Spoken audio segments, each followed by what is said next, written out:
They stare across the Pacific with empty eyes, yet somehow feel alive.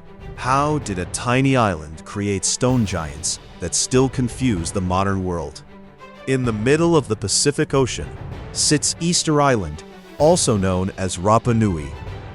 It's one of the most isolated inhabited places on Earth, and it holds nearly 1,000 massive stone statues called Moai.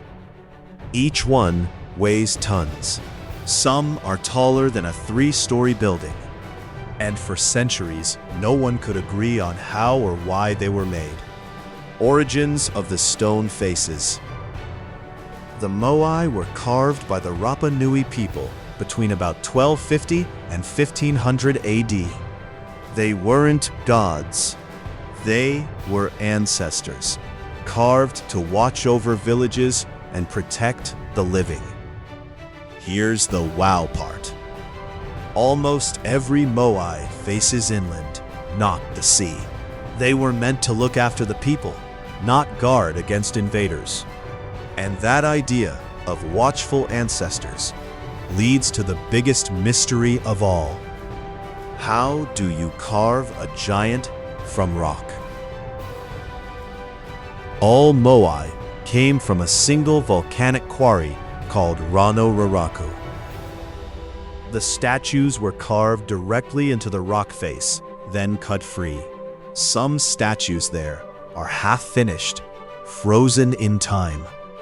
It's like the sculptors just walked away.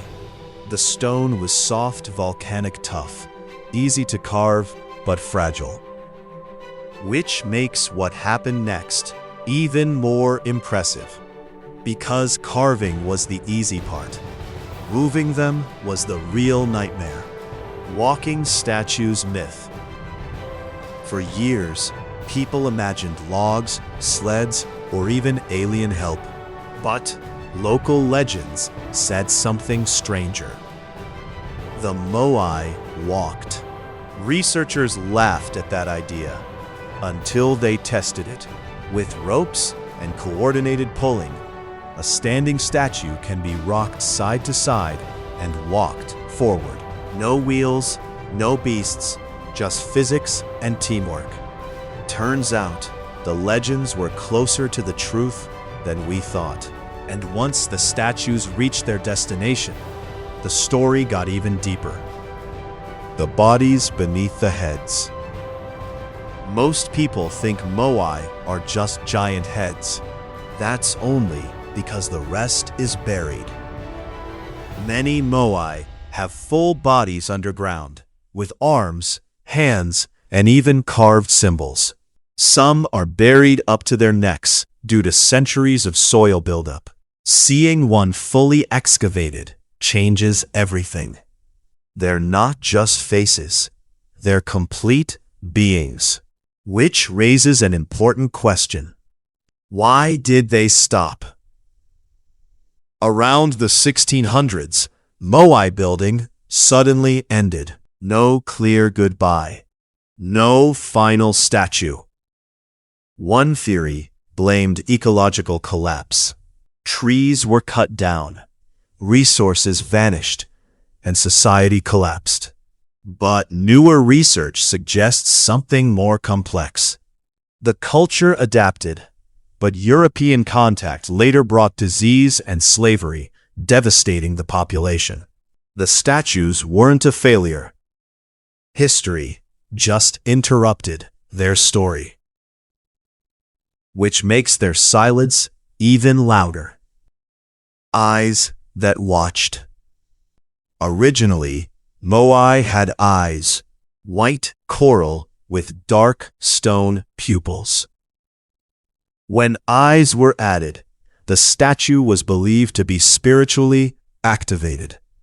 Imagine hundreds of stone figures suddenly staring back at you. Only a few reconstructed eyes exist today, and honestly, they're a little unsettling. So here's a question for you. Which part of the Moai mystery surprised you the most? The topknots mystery. Some Moai wear massive red stone hats called pukao. They can weigh as much as a small truck.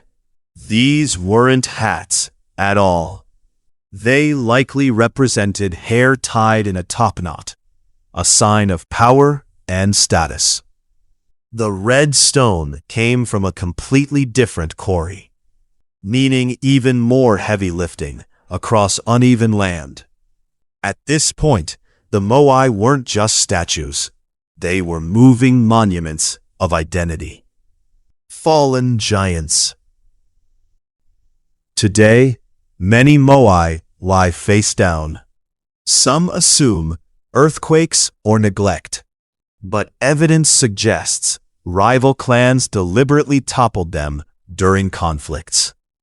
Knocking down a statue meant stripping protection from your enemy.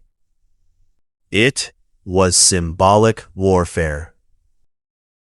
Stone against stone, belief against belief. Yet even after being knocked down, the Moai endured. Why? They still matter. The Moai aren't just archaeological wonders. They're reminders of human creativity, cooperation, and belief. A small island, limited tools. And yet, they built something that still stops the world in its tracks. There's a saying from Rapa Nui that goes, "The past stands in front of us." On Easter Island, that couldn't be more true. These stone faces have watched centuries pass. Empires rise, cultures fall, questions remain. If you enjoyed this deep dive into ancient mysteries, hit like and subscribe. And next, check out the video on how ancient civilizations moved impossible stones without modern tools. Because history still has secrets, and it's waiting for curious minds like yours.